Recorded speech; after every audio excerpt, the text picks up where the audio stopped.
Push your little button. Hey everyone, Happy New Year and welcome to Chef AJ Live. I'm your host, Chef AJ, and this is where I introduce you to amazing people like you who are doing great things in the world that I think you should know about.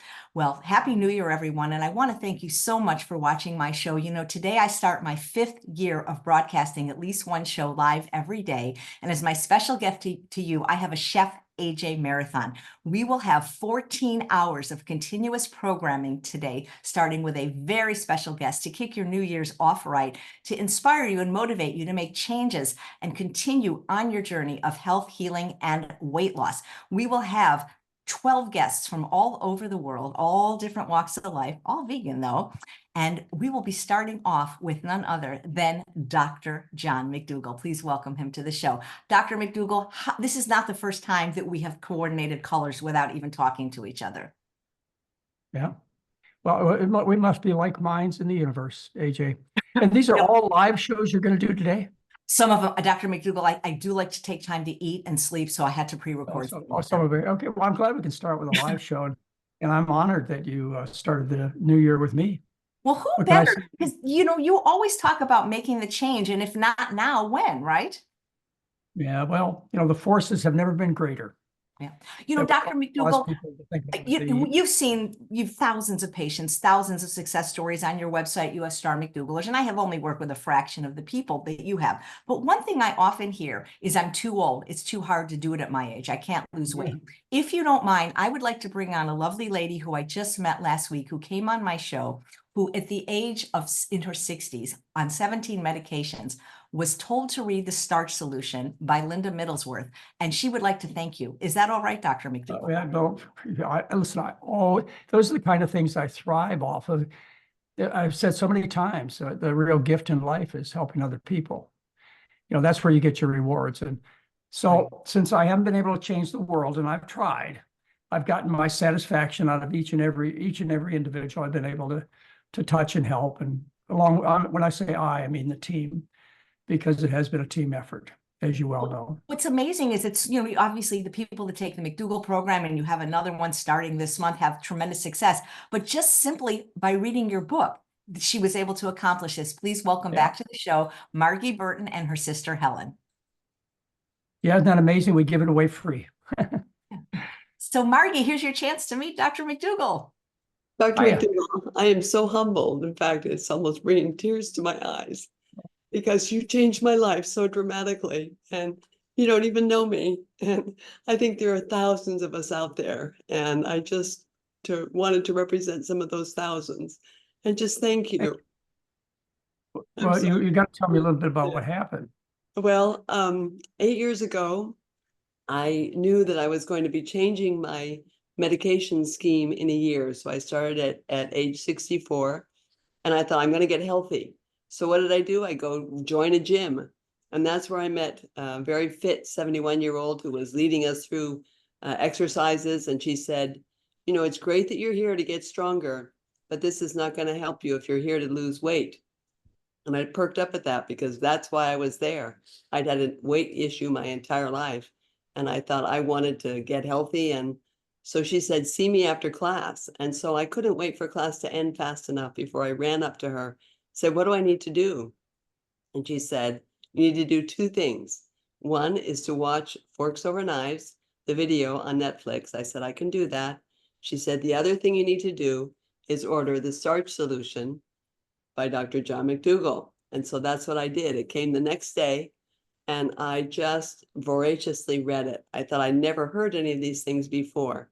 And it just touched me so much that very day I vowed to follow your eating plan, which was basically to eliminate all animal products. And so I just pledged to myself that that's what I was going to do.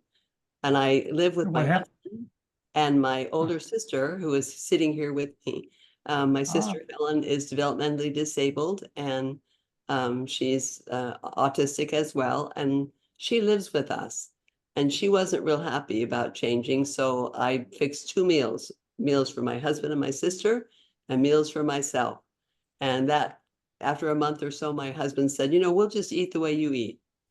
And my sister was a little upset about it. She went to her doctor and she was crying and said, "Why do I need to do this?" And he turned to me and he said, "What are you making her eat?" And I told him the regime of eating whole food, plant-based, no oil. And he just turned to my sister and said, "You know, Helen, if you eat this way, it will help your health." And she stopped her tears and she said, "I'll do it." And so she has done it ever since. What do you think about the meals that I fixed for you, Helen? I love it. Yeah. She And thanked me for every meal.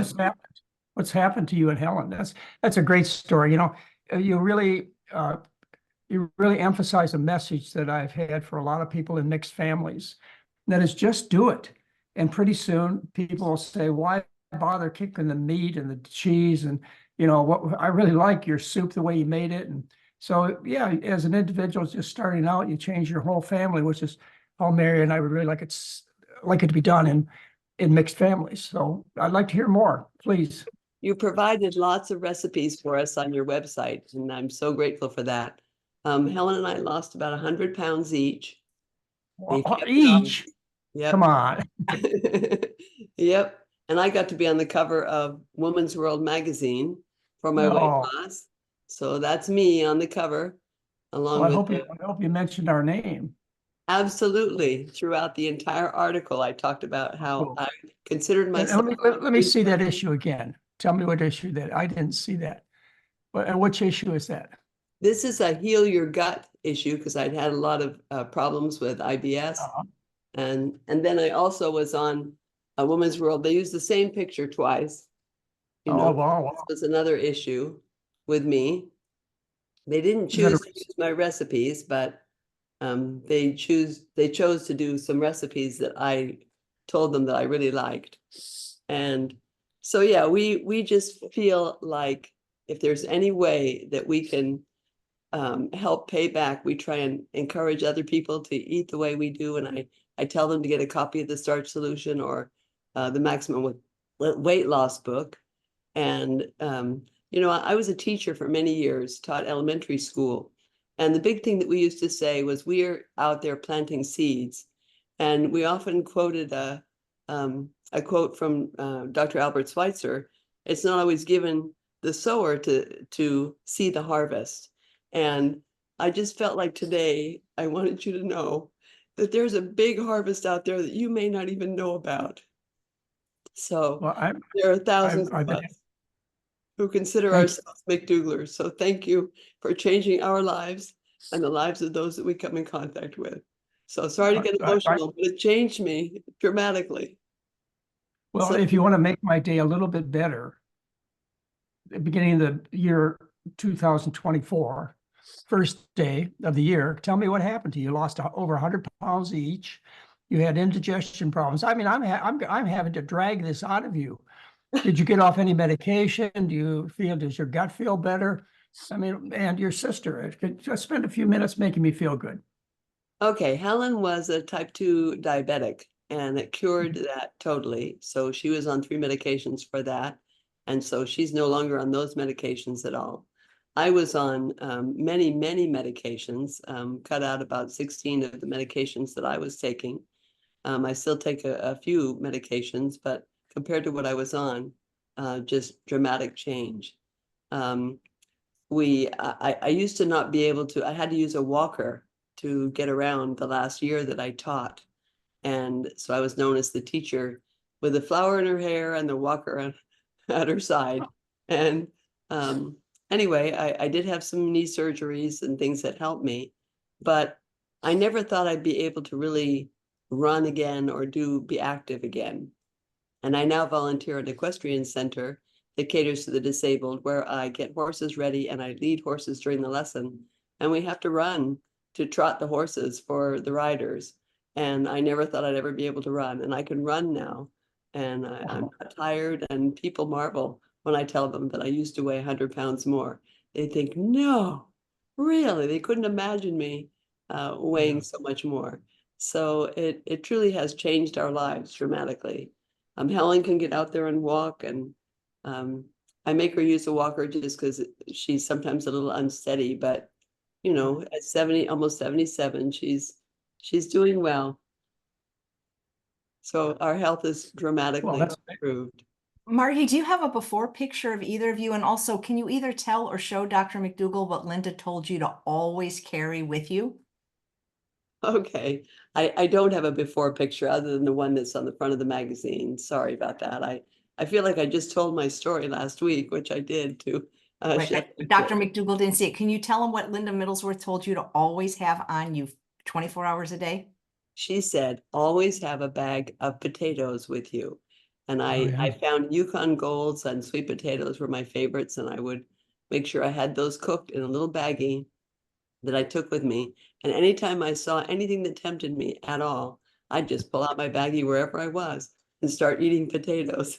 And it just saved me and still does. I still carry around, my favorites now are Japanese sweet potatoes, which I air fry and keep in a little baggie and take with me wherever I go. So it works out great for me. So thank you for the potato thing that saved my world.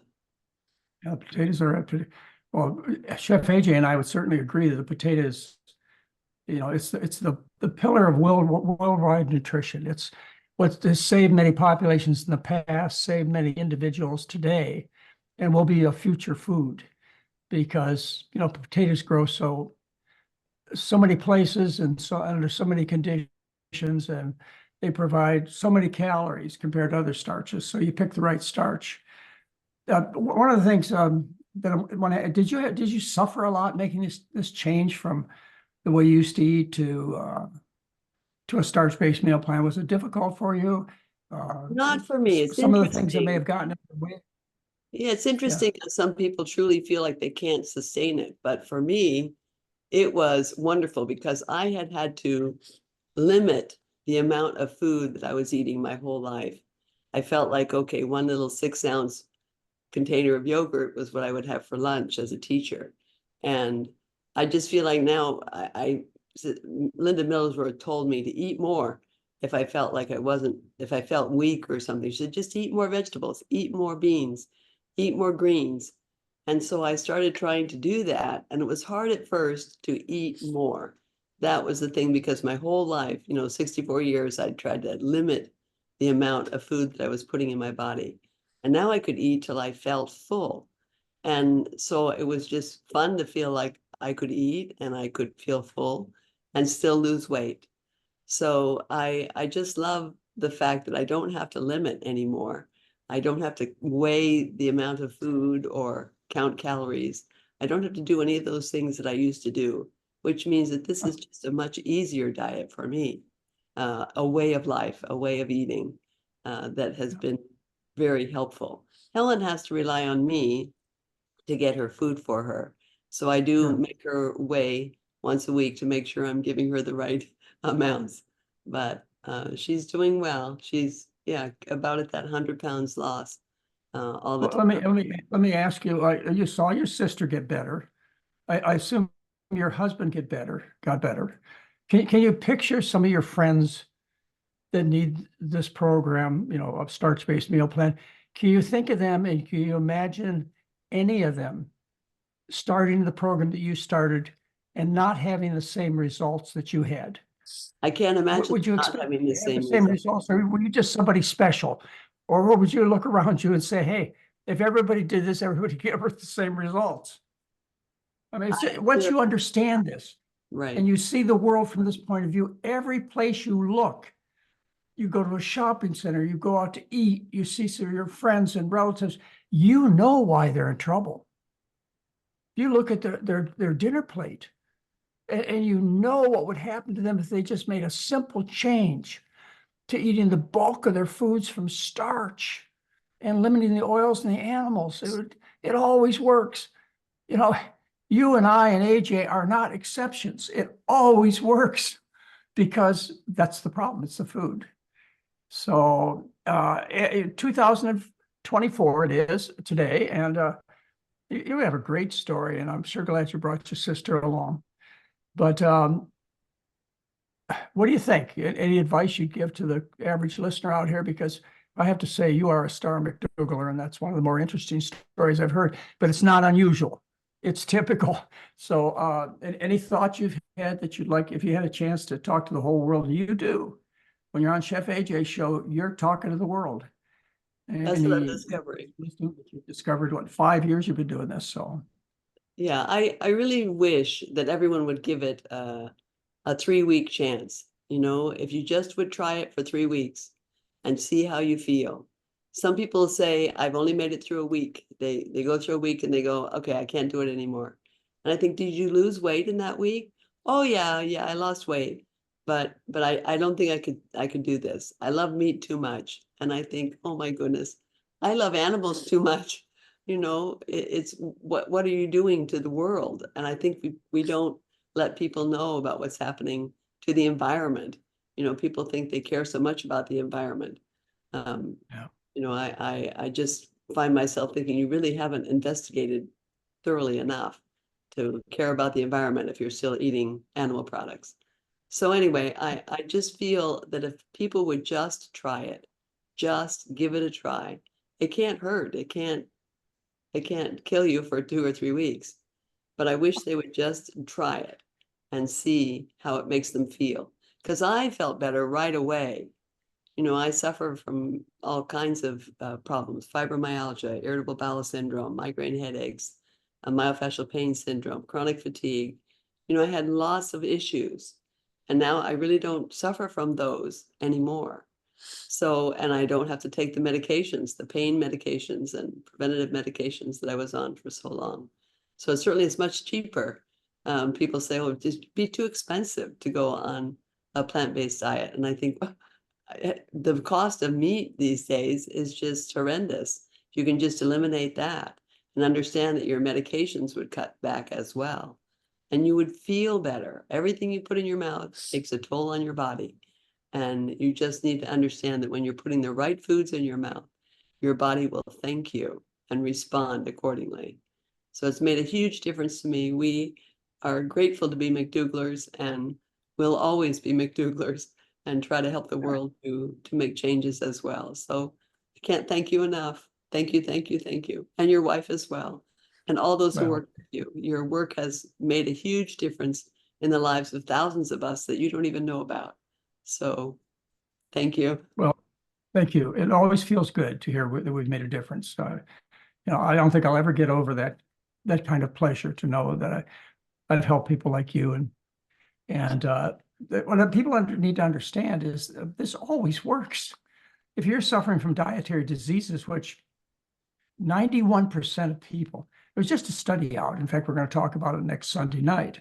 But just a study out that showed that 91% of people are over fat in our society. 63% of the children are over fat. Everybody is sick, and everybody would get well if they changed the source of their calories from animal foods and oil to starch and a few vegetables and fruits. It's just too darn simple. But hopefully the year 2024 is going to be the year when you know the truth wins out. I sure hope so. I think so. I have come to a viewpoint of optimism because I can't stand living in pessimism. It's just too difficult. And so I look forward to the next at least 3 or 4 years as being ones of enlightenment, a renaissance in everything in the world, including nutrition. I expect to see in the next 3 or 4 years as a consequence of smartphones, of communication. You know, 86% of the people in the world, of the 8 billion people, you know, like almost 7 billion of them have communication devices right in hand. So, I mean, if they could hear your story, and they will, what intelligent people who love themselves wouldn't do this? It just makes so much sense. In fact, it's such nonsense. It's so hard to believe. And all of you who are, you know, believers, you're the choir, you know this. It's hard to believe that people don't get it. And they suffer so much that they buy into such nonsense like Ozempic. Spend $17,000 to lose 37 pounds. You spent nothing, saved money to lose 100. And then they reach a plateau at 38 weeks and they don't lose anymore. You got down, you reached your plateau when you got so thin, you looked in the mirror and you wondered whether you ought to be eating a few nuts and seeds to gain a little weight. Yeah, it's just so crazy the way the world is, and particularly the world of medicine and nutrition. But I don't know. I like I say, I have optimism and faith that the truth will rise to the top. But your story was certainly, like I say, it wasn't unique. It was typical, but it was so well told. And I thank you for getting on this kind of media. And if you would send me a or a scanned copy of these articles, I'd sort of appreciate it, or let me know where to buy them. I'd love to keep them in my collection. Thank you. Thank you so much, Margie, and nice to meet you, Helen. And Helen, we've invited you if you'd like to come and tell your story at another time, because it's also wonderful. Happy New Year to both of you.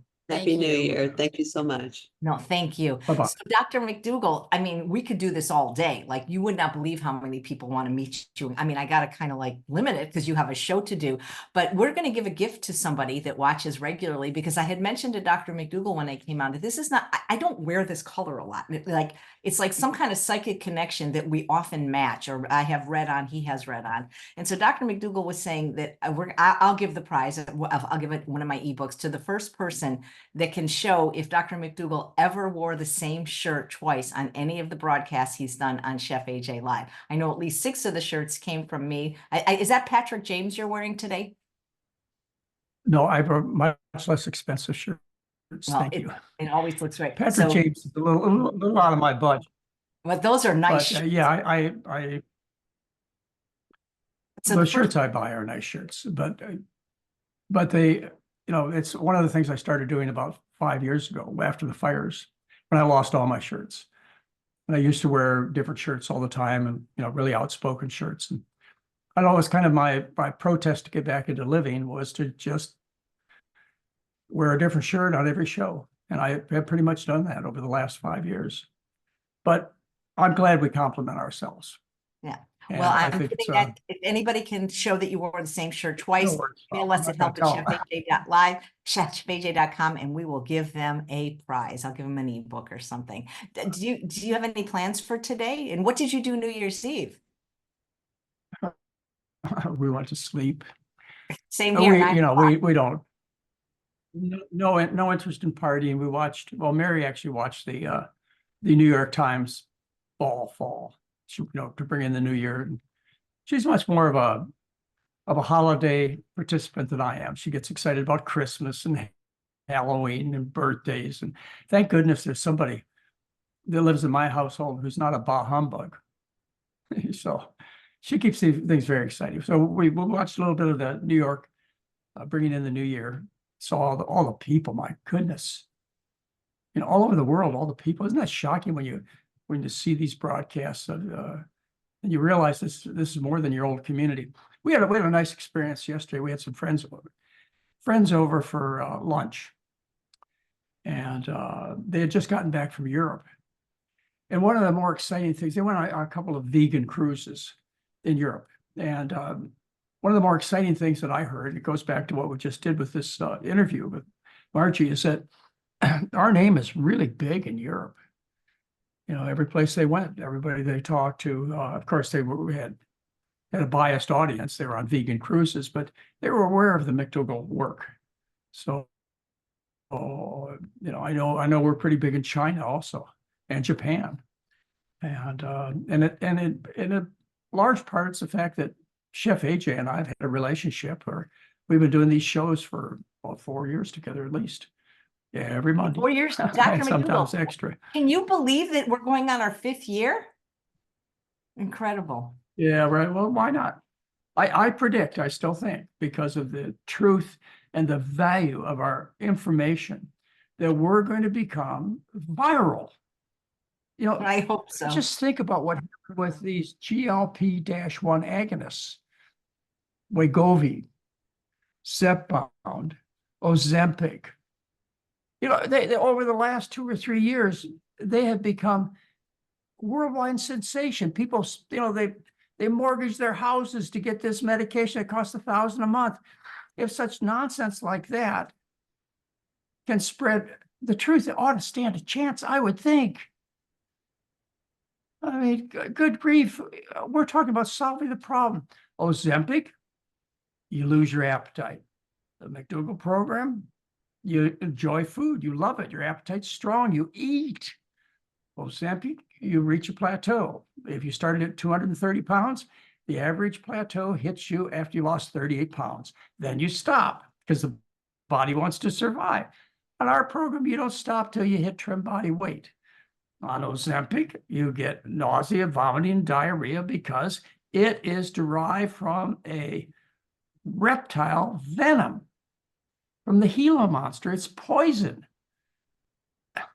They make this GLP-1 agonist, the Ozempic, Wegovy, Zepbound, etc. They make this out of the venom that comes out of the lower jaw of a reptile that lives in the southwest United States, the Gila monster.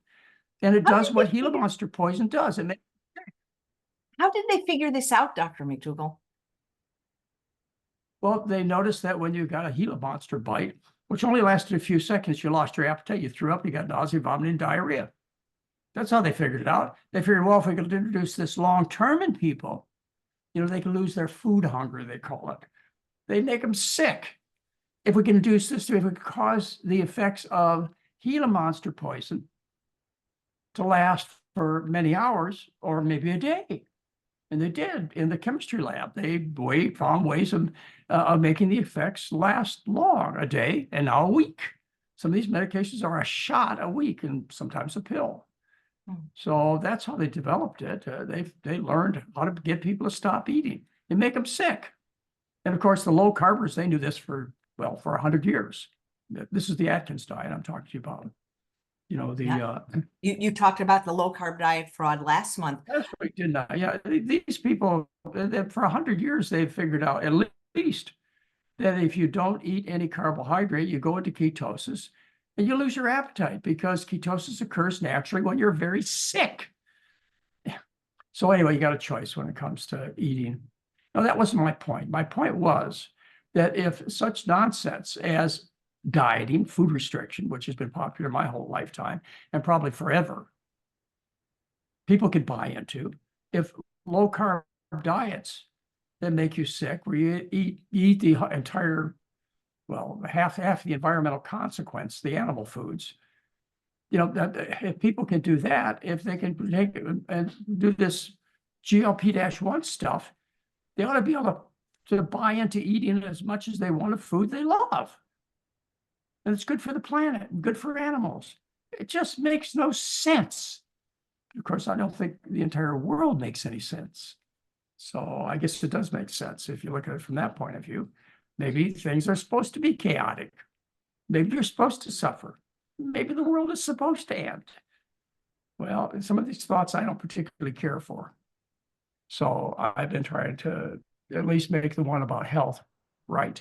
And I've also tried to make the one about the planet right. Many of you know, you all should know, that Mary and I developed a website on diet and climate.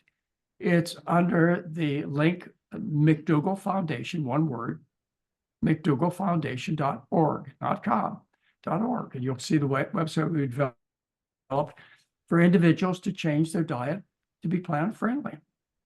Anyway, that's what I predict is we're going to have the McDougall diet as the counter to the Ozempic program because we're better and we're cheaper and we're more effective and we're something you can live with and we're cheap.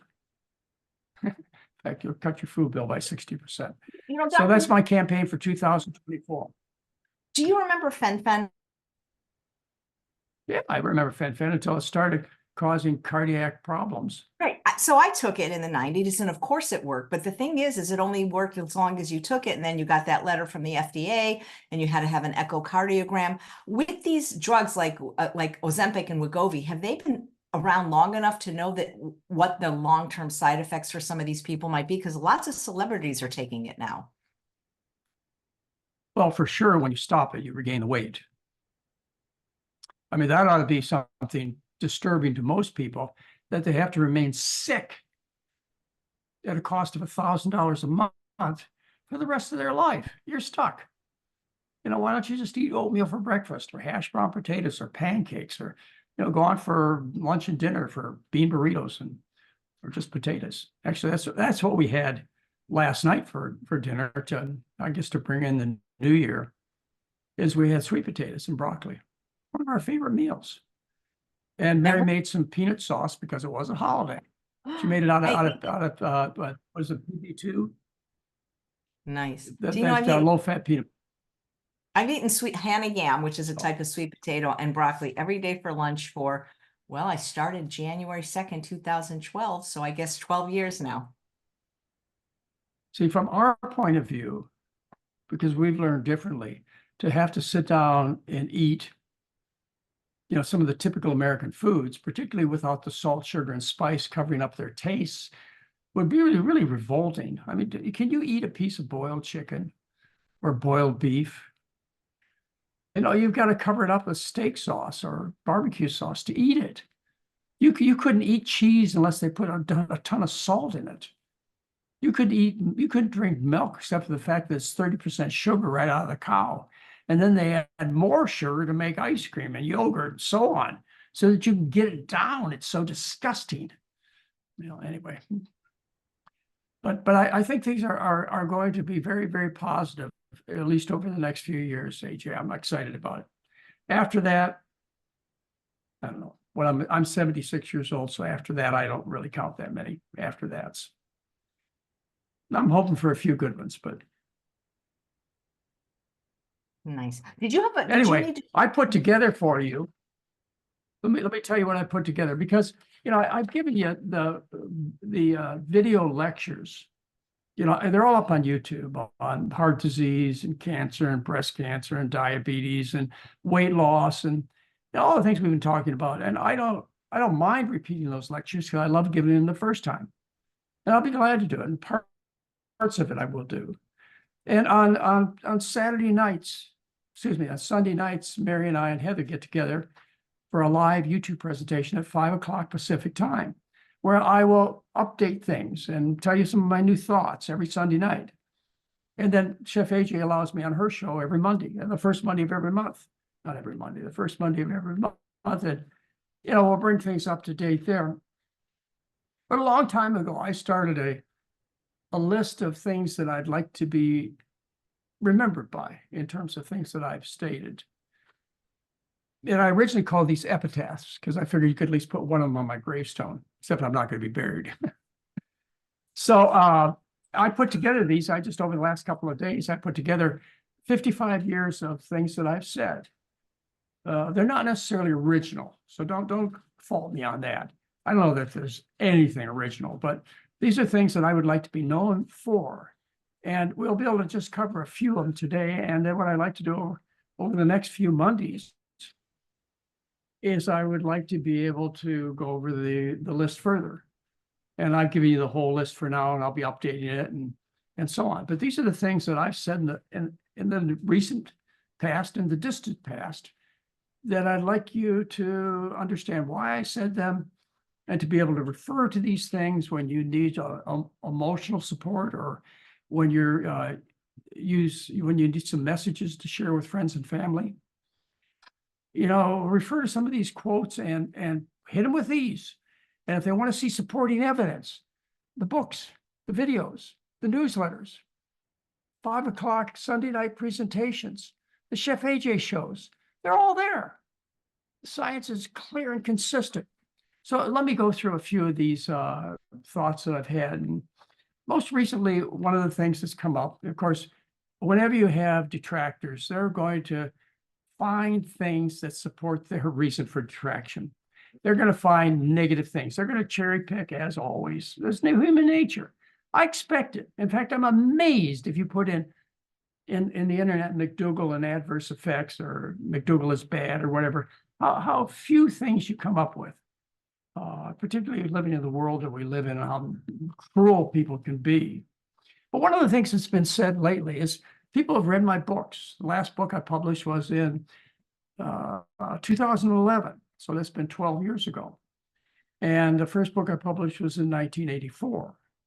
So people criticize me because I use literature in my books before 2011. Well, how would I do otherwise? I can't see in the future.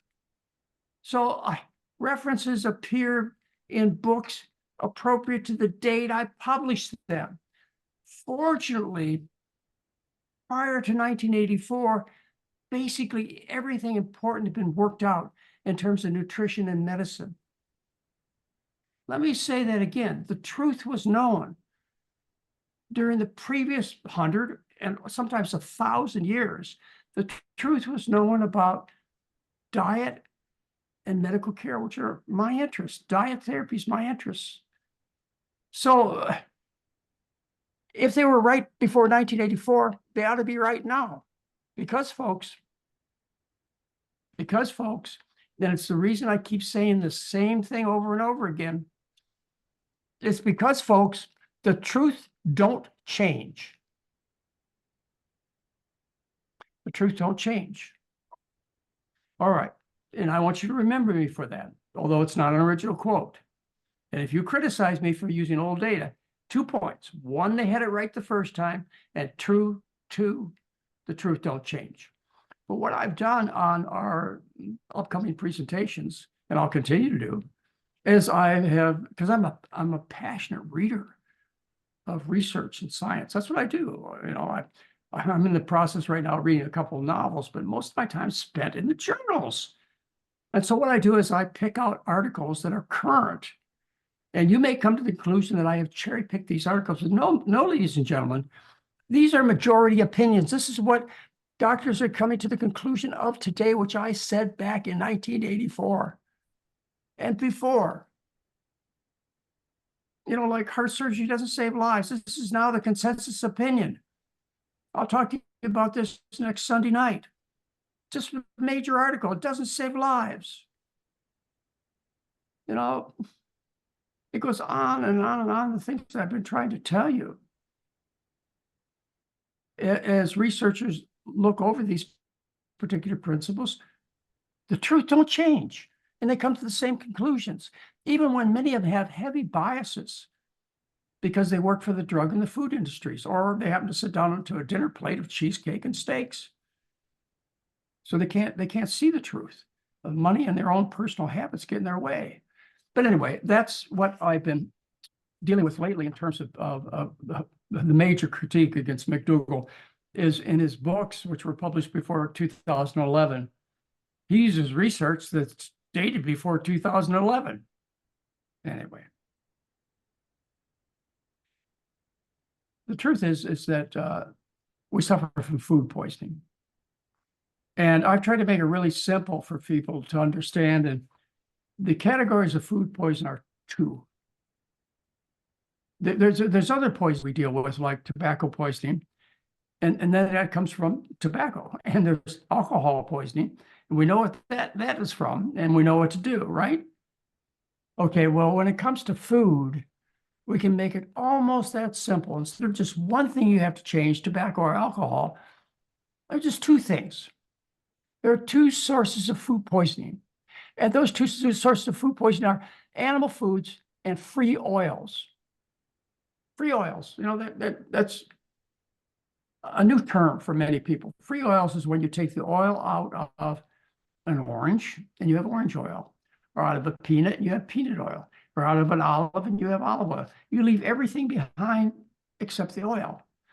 These free agents, these free nutrients, cause nutritional imbalances which kill and make you sick. You get oil from the food when it's intact. All right, so the two categories of food poisoning are anything from an animal. That means an animal part or an animal secretion or excretion. You don't eat, and no free oils. And so people are saying to themselves, well, there's nothing safe to eat. So late. Well, there is something safe to eat, and that is starch. That's what you're supposed to eat. That's what human beings have eaten through all of history. The majority of people who walk this earth have consumed the bulk of their calories from starch. When I talk about the bulk, I'm talking about over 90% of the calories consumed in various populations for probably 1 million years. have come from starches, various starches with fruits and vegetables, but none of these people were vegan. They found a little animal around that looked somewhat desirable. Well, for what reason, I don't know. Often to reward the females in the village. Men came back and brought them a little animal as a reward. And you know what happened then. Anyway, they weren't vegan, but 90% of their food was starch and the rest was fruits and vegetables and a little bit of meat here and there. And of course, there are exceptions, as you could point out, but there are exceptions. There's small populations of people, like the Inuit Eskimo, or the tribes in Africa. There are a few tribes in Africa that eat this way. Anyway, it's a starch-based diet with fruits and vegetables. As soon as you figure that out and start eating well, you'll get the results that I've offered to you. I promised them to you, because this is what will happen. You know, I've taken care of 12,000 people. I've talked to 12,000 people over the past 55 years. And I've learned a lot. And most of the things I've learned are solidly backed by scientific research. So others have seen the same thing. Anyway,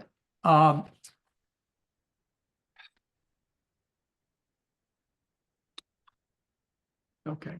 So the next category I want to talk to you about is a general nutrition. There are certain things I've told you, and again, I would like these, I would hope that these are quotes that when you hear them, you'll say, oh, McDougall used to say that. Not necessarily that I'm original, but I used to say that. I used to want you to learn that. Things like juicing. A lot of people think that we have a deficiency of nutrients. And what we need to do is we need to somehow release more nutrients from our foods so that we correct our diseases, because we suffer from nutrient deficiencies. Well, how many of your friends suffer from nutrient deficiencies? You have friends with scurvy, beriberi, pellagra? I don't think so. You have friends with problems of excess. You're not going to cure problems of excess calories, excess fat, excess cholesterol, excess protein.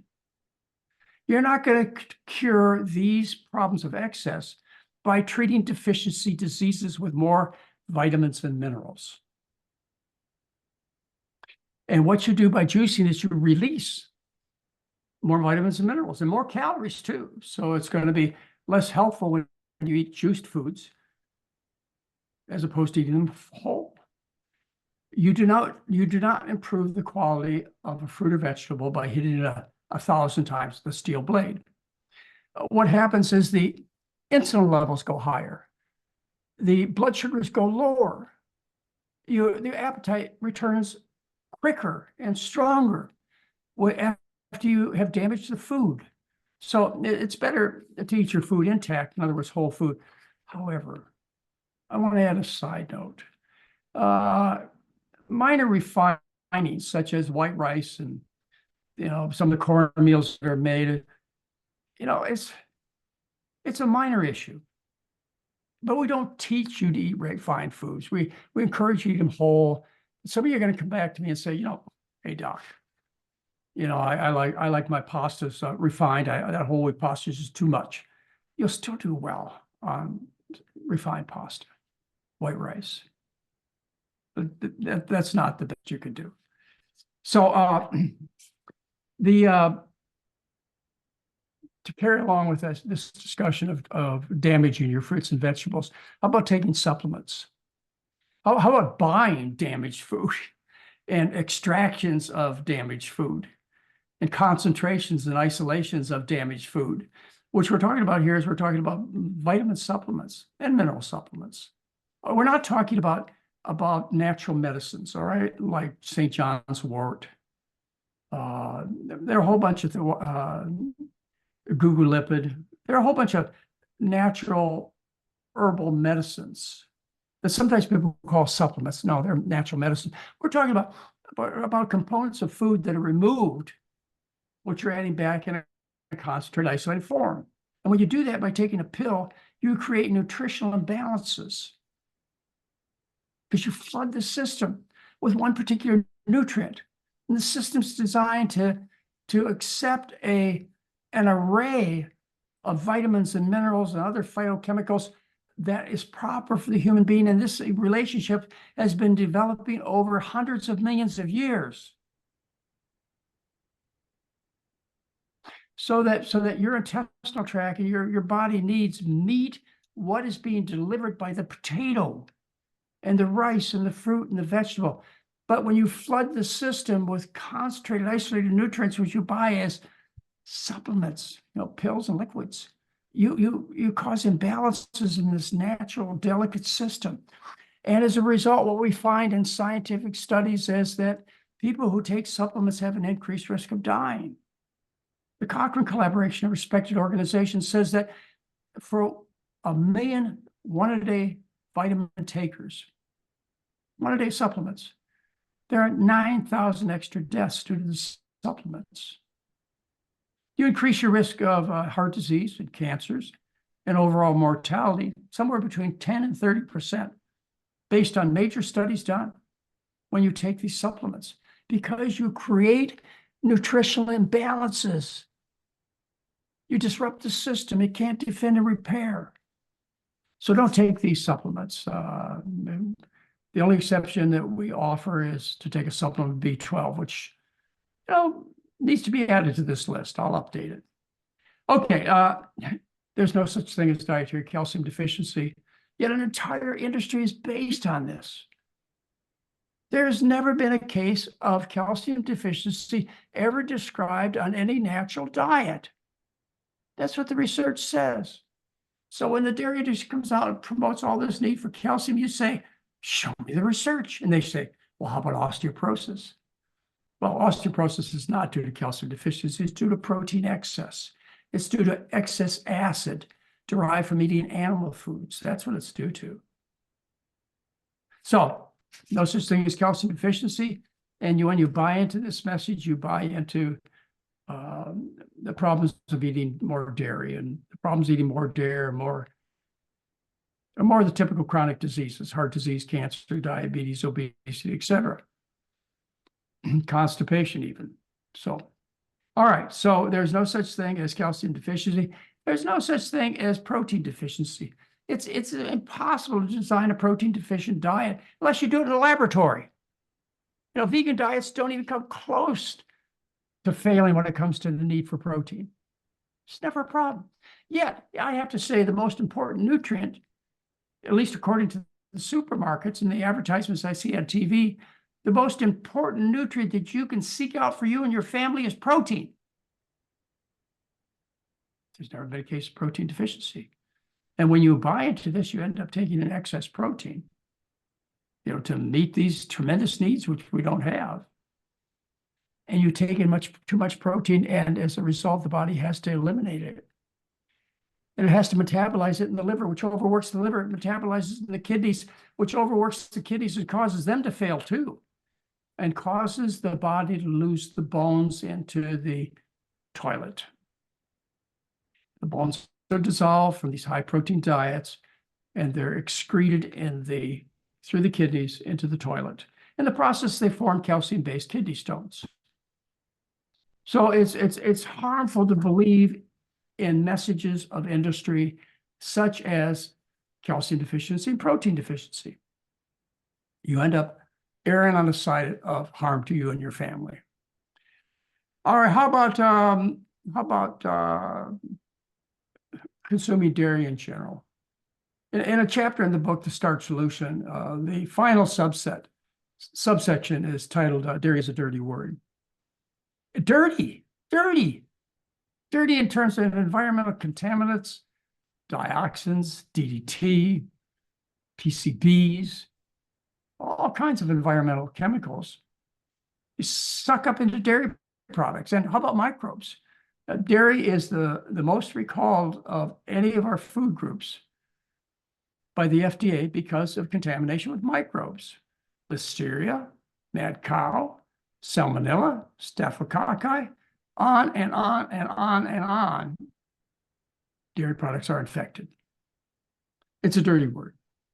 When it comes to when it comes to simple sugars, this is actually a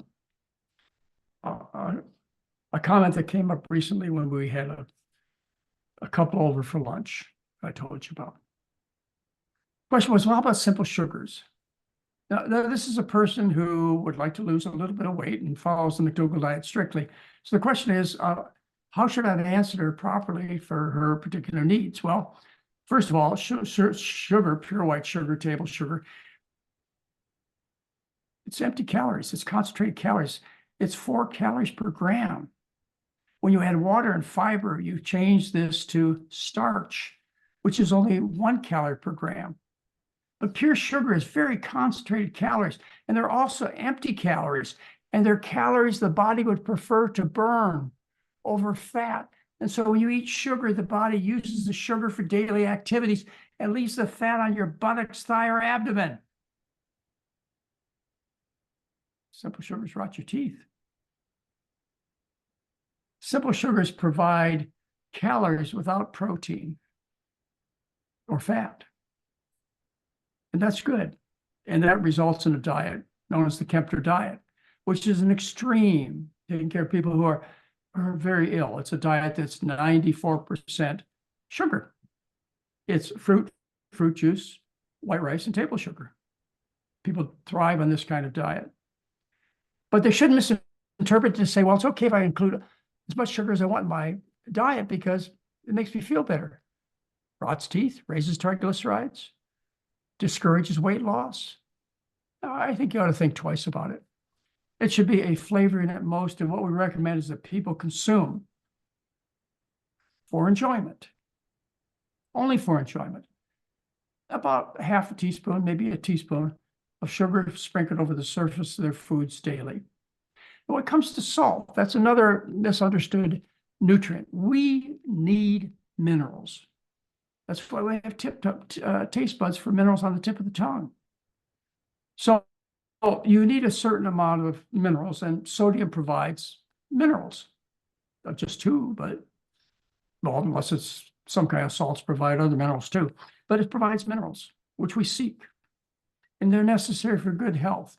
The problem is when you eat too low of sodium, you cause the adrenal glands to become activated, and they release aldosterone and angiotensin, which conserves sodium. Aldosterone and angiotensin also raise blood pressure. So they're in a way, in a roundabout way, by the effects of the adrenal glands, they actually, a very low sodium diet would be harmful for the adrenal glands in the body. But on the other end, you can get too much salt. So anyway, you need a little bit of mineral, a little salt in your diet to keep the aldosterone and the angiotensin suppressed like they should be. But you could go on the other end too. You could eat huge amounts of salt, which have been associated with strokes, primarily strokes.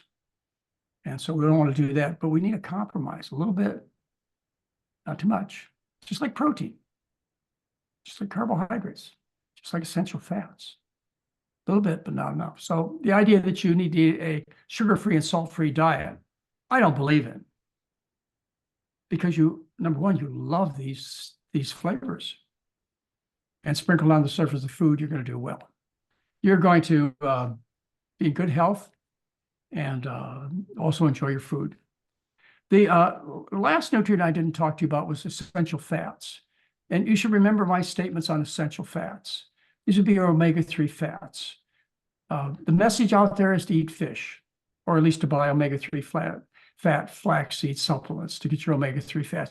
You're told you got to do that. Well, omega-3 fats are essential fats. They must be in your diet, just like omega-6 fats.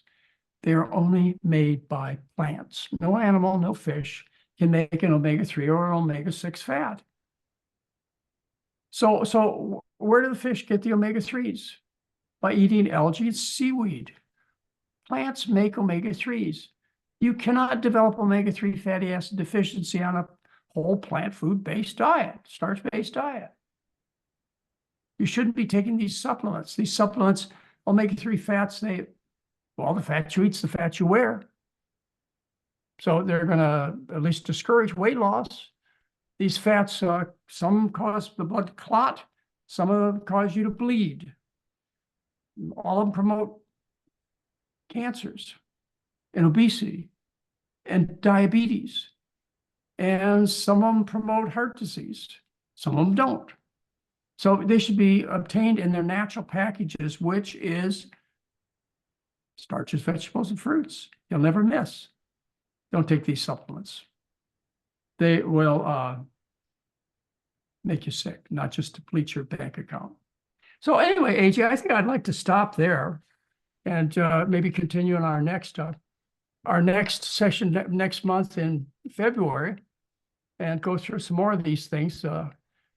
If you like, I'd like to open up for questions if anybody has any thoughts about, and also if you can think of things that I've said that have stuck in your mind that you think I should include in this list, because I've been doing this for, well, in your household for 40 years. Write me, Dr. McDougall, drmcdougall.com, and I'll add this to the list. As it is, I told you this is a rough draft. Okay. But maybe it'll be helpful for people to have it in such a simplified form. This is not hard, folks. This is pretty easy.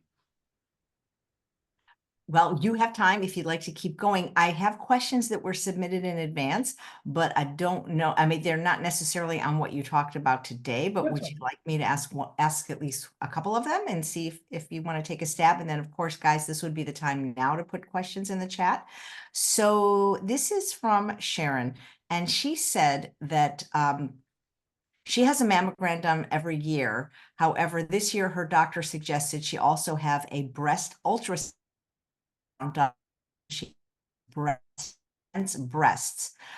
She said she did and everything was fine, but her question is there a way to prevent dense breasts through diet? Did eating too much fat in her diet cause this? Yes.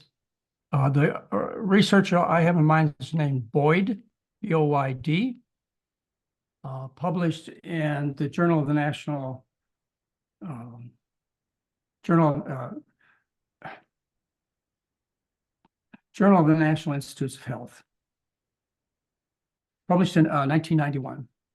Boyd showed that a low-fat diet was associated with less dense breasts, and that a high typical American diet is associated with a dense breast. Now, the reason dense breasts are associated with more breast cancer is because you get dense breasts by stimulating the breast tissue with estrogen.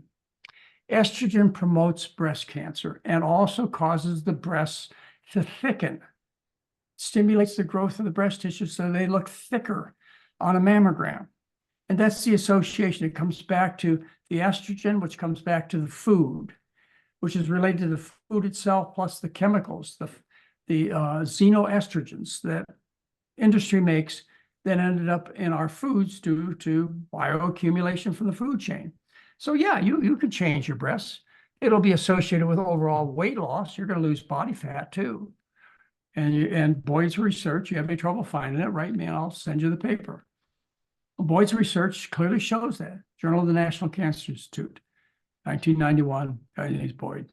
Look it up. You probably, on your first trip through Google, you'll probably find the article.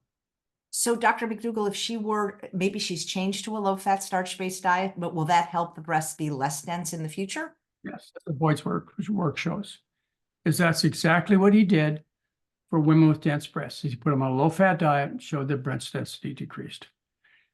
And, it was exciting back then. This is, this is a long time ago, was it? 30 years ago. And people were kind of excited about it, but they lost interest, just like so many other things. You see the diet is the cause and the cure. You get excited about breast cancer and heart disease and diabetes, and then they forget it and they go back to the pills and being sick. Except for a few of us who've decided that, look, life is too short. It's too precious. Now we want to live it differently, the best we can. We want to look, feel, and function our best.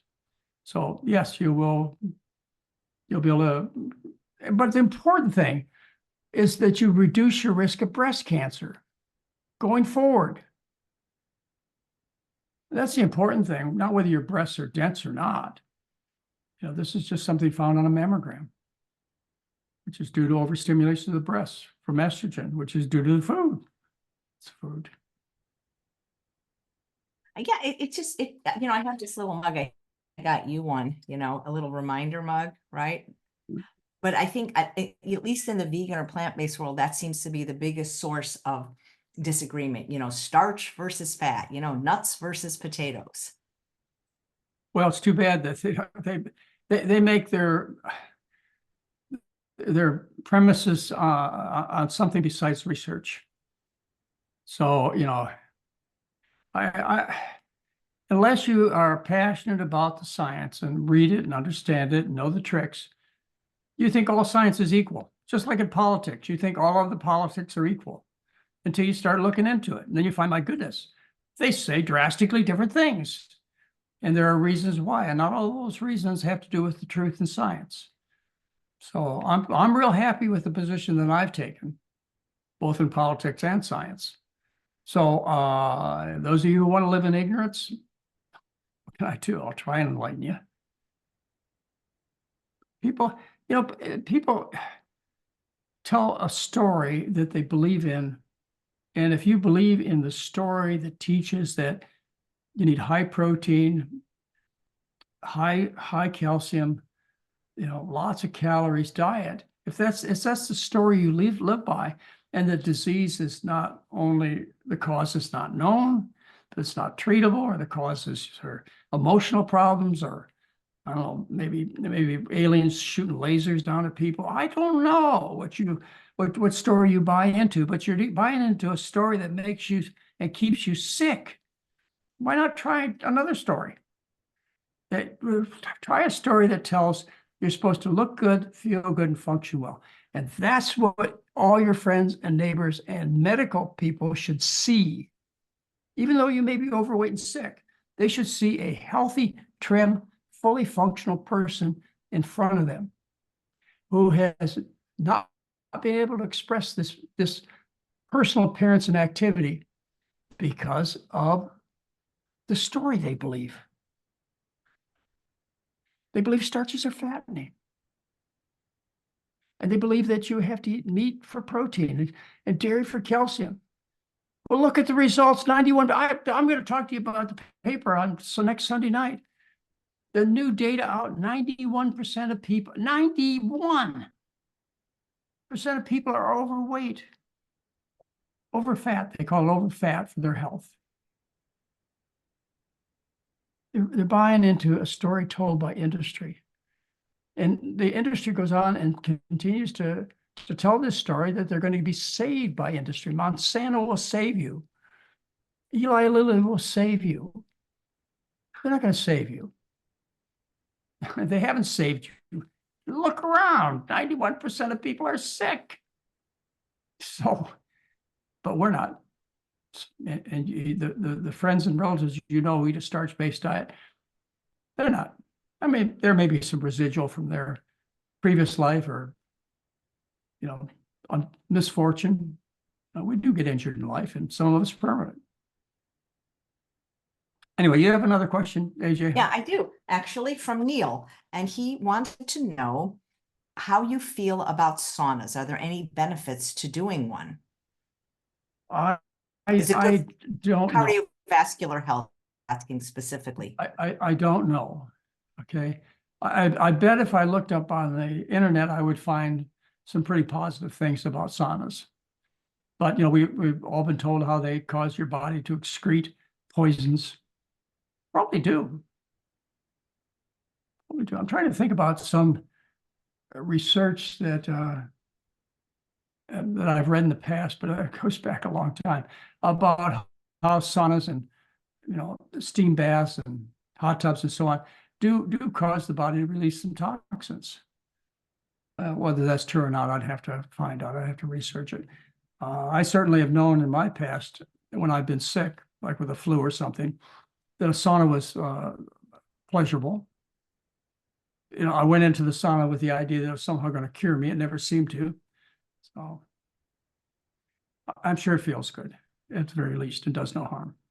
At least it's not harmful. It's the food. It's the food. It depends on what you bring into the sauna with you. If you bring in a double cheeseburger, then the sauna's not going to help. You bring in a great big bowl of beans and rice, and guess what? The sauna's going to help. That's funny. That's They have funny. some new kind now. There's something called an infrared sauna that's kind of new that a lot of people. I heard about that. And actually I saw some things where they have these infrared boxes that you can treat your feet and your arms in. And boy, I'll tell you, that's just from my general skeptic point of view, I have to say the public is going to get fooled again. But I could be wrong. I haven't researched it. And but most of these things that I hear about, these miracles, if it seems too good to be true, guess what? And people may say that about what I say too. That McDougall, if he thinks he can cure all these diseases just by fixing the food, sounds too good to be true. Try it. You suggested, or somebody suggested 3 weeks. The program has always been sold. Yeah, it's always been sold as a 12-day program. Ladies and gentlemen, you will see the benefit in 4 days. 4 days. You'll be pretty much convinced by 7 days, and by 12, which is why we run a 12-day program, you'll be solid. You know, we put you through 12 days of intensive support and education through our program, our internet telemedicine program, where we take people from all over the world. We got one coming up here in a week or two. I think there's a spot or two left in it you can get in, but you know, we spend with people for 12 days, and by that time they're off. Well, they've reduced or stopped 90% of their drugs. Their weight has dropped an average of 3.5 pounds, or more than that now. In 10 days, it dropped 3.5 pounds. And in 12 days, we get even better weight loss. You've lost about 4 pounds. You dropped your cholesterol over 22 milligrams per deciliter. You've gotten off your medication or reduced your medication in nearly 90% of times. You've committed yourself to be compliant to the diet for a year, 85% of the time. That happened to you in 12 days. People who go through the 10 or 12-day program, they've been found to comply with the program after the 10 or 12 days for a year, nearly 85% of the time. Why? Because they like the food and the results are phenomenal. They go, it's too good to be true. Oh, it is true. It really is true. Didn't cost me anything either. Didn't hurt me at all. Gave me a good bowel movement. Introduced me to a new way of living. Now I know what a vegan is. Well, I'm not just a vegan, folks. You know that. Did I answer the question, AJ? I don't even remember what it was anymore, but yes, you did, Doctor. Let's go on to the next one. Okay, no problem. This is from Angela. I am a 45-year-old female that has been following Dr. McDougall's starch-based diet since March of 2020. So a blood donor. I've noticed since I switched my diet that my iron levels take much longer to return to normal between blood donations than before. In fact, I haven't been able to make a power donation because my iron levels do not meet the criteria. Is there something I can do that speed that process? Are iron supplements safe to try? Thank you. Okay, well, first of all, when somebody has an anemia or a low iron, you must look for the source of that problem. It is malpractice to treat somebody with anemia or a low iron or low blood count. I mean, something that's significant and worrisome. It's malpractice to not first look for the source of blood loss. You look for blood loss in the bowels and then the vagina. Otherwise, everything else is obvious. If you're bleeding from a laceration in your neck, you can see it, but you might miss it if it's in the stool or the vagina. So look for the source first. Second of all, people who follow our program have lower complete blood cell counts. All the blood cells are lower. And that's good because what it does is it represents better health. In the case of your blood cells, your red blood cells, they carry oxygen through the system. Red blood cells or hemoglobin goes up in smokers, okay? Cigarette smokers. Why? Because of the carbon monoxide that's produced by smoking has to be compensated for by more blood. So when you quit smoking, your hemoglobin goes down because of the carbon monoxide is no longer there, and you get better better respiration, and better circulation too. Okay, so when it comes to infection or white blood cell count, we typically see people with lower white blood cell counts than what is written as normal, which means what the average person eating the American diet runs. That's what normal is.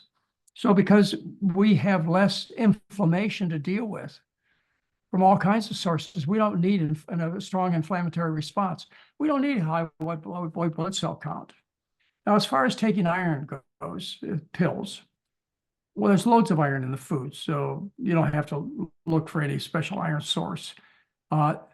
Vitamin C, which of course is heavy in fruits and vegetables, encourages iron absorption.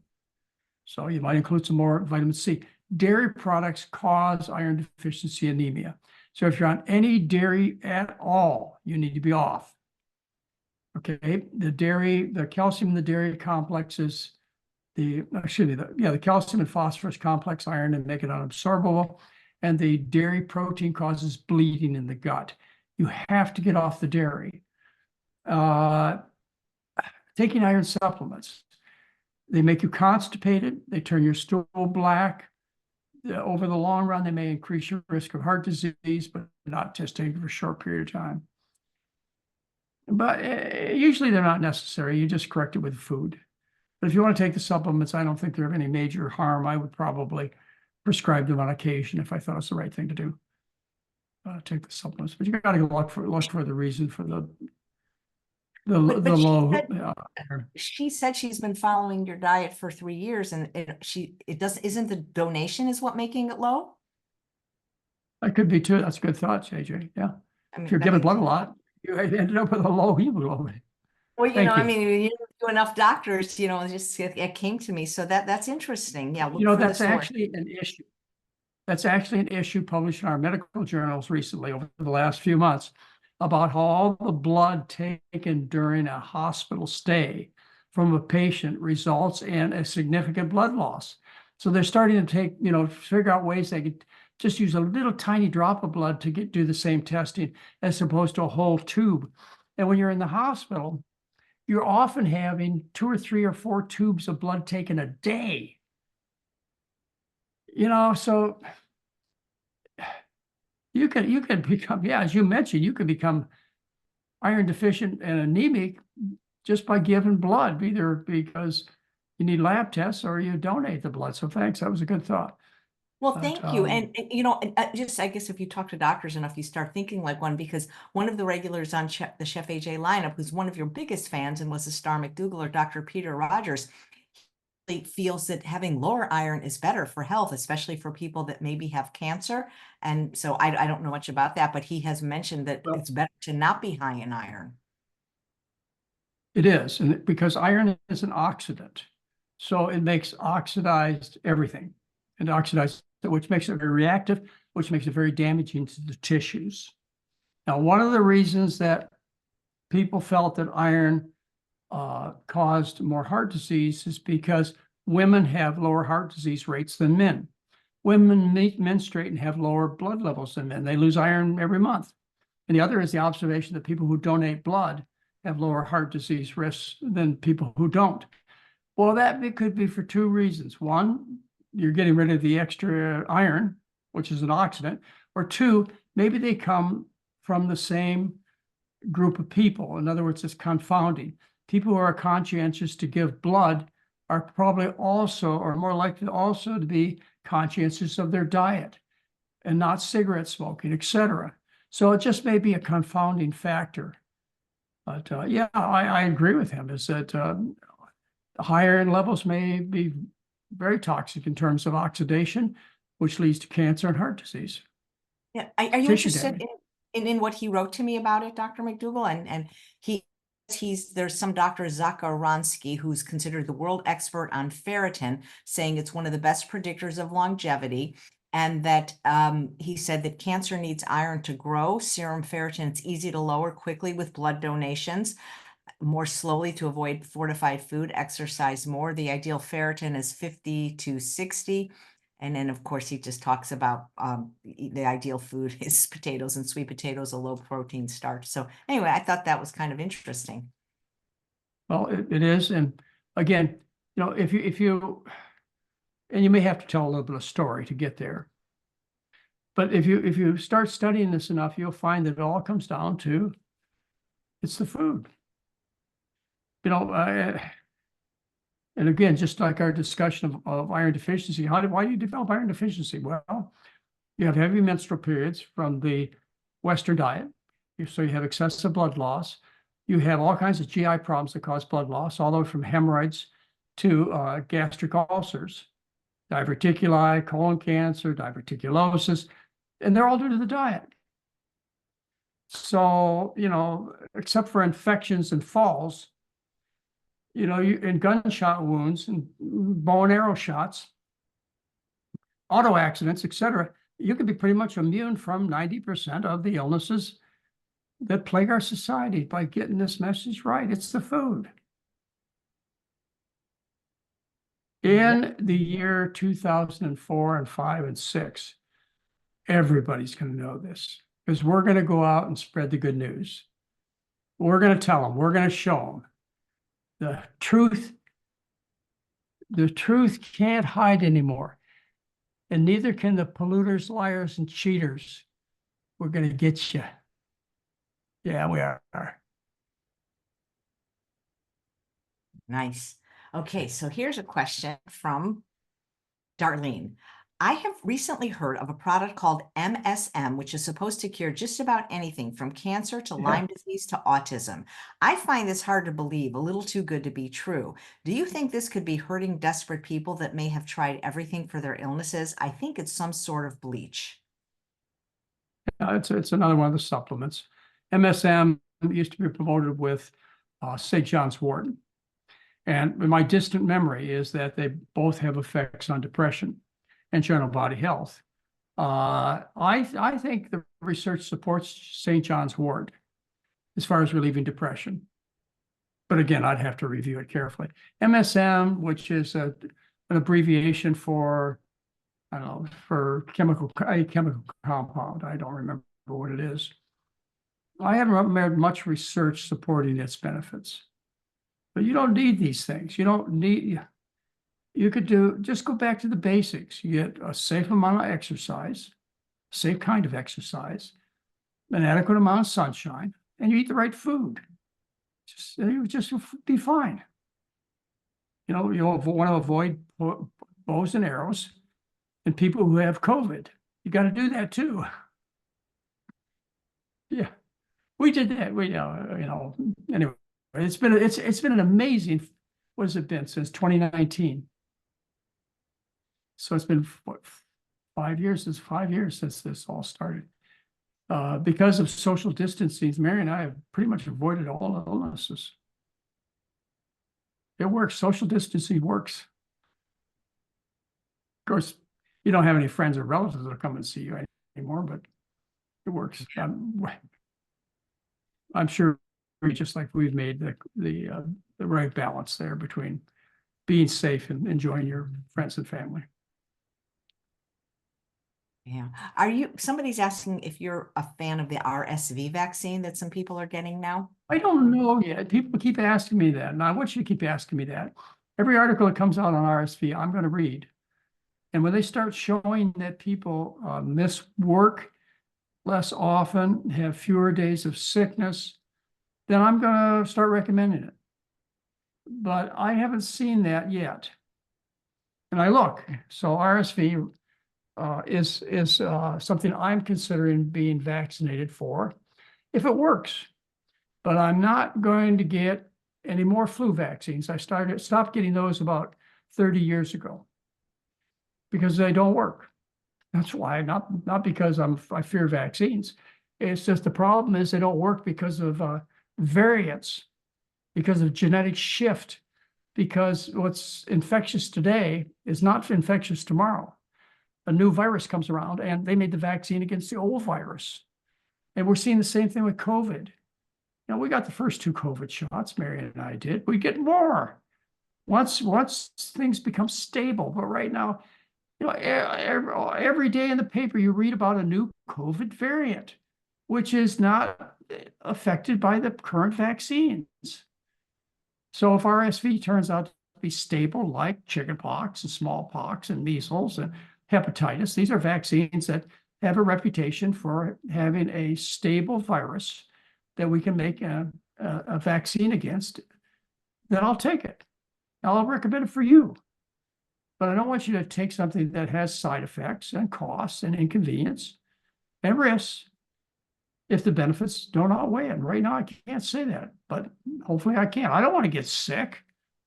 Good grief. I don't want to catch a cold or a flu or COVID or social distancing works.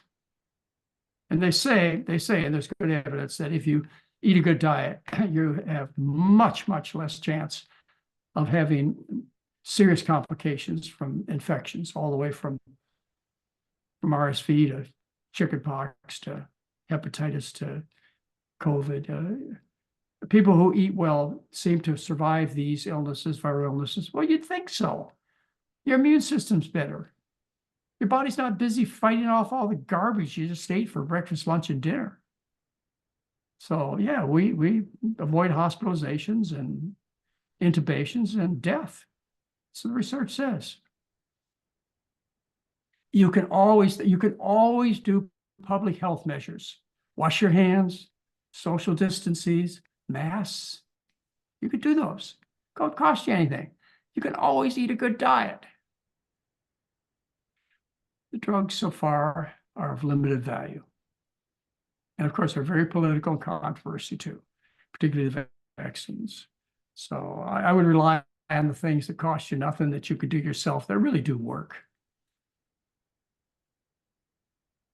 Thank you. This is an anonymous question submitted by a 75-year-old active female who's been whole food, plant-based, SOS-free for a year, healthy, mostly vegan, I don't know what that means, no dairy, for 30 years. Her labs revealed blood glucose of 100 and A1C of 5.7. 95 for the blood glucose and only 5.3 for the A1C. She's eating more Yukon Gold potatoes. Any advice? Are those numbers terrible or acceptable? Unless I heard them wrong, a glucose of 100 and a A1C of 5.7, they're perfect.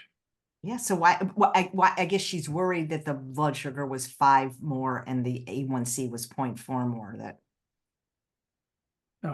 Look, if your blood sugar, well, by definition, if your blood sugar fasting is below 126, you're not considered diabetic. And your hemoglobin A1C is below 6, you're not considered diabetic. But that's the rules that my colleagues play by. What I play by is looking at what you're currently at right now and telling you how to fix it. I mean, fix it so that it translates into better health. You can fix the blood sugar and the A1C by giving insulin and various diabetic pills, and we've done that. We did it in 6 major studies. These studies are the Veteran study, the TRACE study, which is the European study, the British study, DCCT study. Then we did 3 studies that were published in the New England Journal of Medicine in 2008, the Accord, the Advance, and the second Veteran study. All 6 of these studies show that aggressive treatment kills. No question about it. It kills. So if your goal is to make your blood sugar, but in this case, hemoglobin A1C, look normal by drugs, you're going to increase your risk of dying, heart attacks, sudden death, hypoglycemia, weight gain. That's what happens. That's what the research says when you aggressively treat. So when they took the large group of people, they divided them in half. They had one group do standard care, which resulted in a hemoglobin A1C of about 7 to 8%. The other group, they gave them 4 shots a day, checked their blood sugar sometimes 4 times a day, took 4 different kinds of pills a day. They got their hemoglobin A1Cs down to close to 6%. But they ended up gaining twice as much weight. They ended up dying the National Heart, Lung, and Blood Institute had to stop the Accord study 17 months early because it was killing so many people, but with aggressive treatment. So, you know, you got to get it right by the food. You got to get off the drugs if you're a type 2 diabetic, and most type 1.5 diabetics. Type 1 diabetics always have to take insulin. Hey, Dr. McDougall, on Instagram, somebody commented that you need to be awarded the Nobel Prize for Health. Oh, good. Or how about That's this, great. Dr. McDougall for Surgeon General? That's a good one. I have always wanted to be Surgeon General. I figured I could be appointed and I'd last 24 hours before I was assassinated. And I would tell the, I would, anyway. It's dangerous to be outspoken these days. Yeah, you get So, canceled. yeah, the things that are, it's been really interesting for me, the current events, because they made me aware of things that I took for granted for so long, you know, about how people treat each other and some of the cruelty that people are capable of and some of the kindness people are capable of and how they can buy into a story that they really believe, which is so different from what other people believe. It's just these stories that they're telling. I think that's a way we ought to start looking at things. Is people tell themselves a story. These are known as religions, or they're known as political positions, and they believe them. They believe these stories, and they start acting this way. And a lot of people get hurt, and some people get helped, but it's crazy. Anyway, I want you to all change your story and start believing that you are a healthy person. You're good looking, you're fully functional, you've got a normal, healthy lifespan ahead of you, but you haven't learned the truth about the food. That's the story I want you to tell yourself. And then as AJ, she wants to take 3 weeks. I want you to take somewhere between 10 or 12 days and see who's right. See which story you want to buy into. The one about eating all this rich food and how good it is for you and how you need protein, calcium, and omega-3 fats, or you want to buy into the story of eat starch. I know what the results will be, always. Yep. So here's a disease, maybe, and everyone's any positive results or experiences with polycythemia vera. Polycythemia vera. As I remember, and I have to look, I don't have my looker upper here, which is Mary. I'll look it up for you, Doctor. Polycythemia vera is an autoimmune disease that, as I remember, affects the skin and causes all kinds of discoloration. And if it's an autoimmune disease, it's caused by the animal proteins you eat. What is it? It says in oncology, it's an uncommon myeloproliferative neoplasm, chronic leukemia, in which the bone marrow makes too many red blood cells, as well as white blood cells and platelets. There you go. Yeah, that sounds right. Yeah. Blood is thicker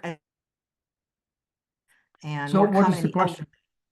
have you had any good results?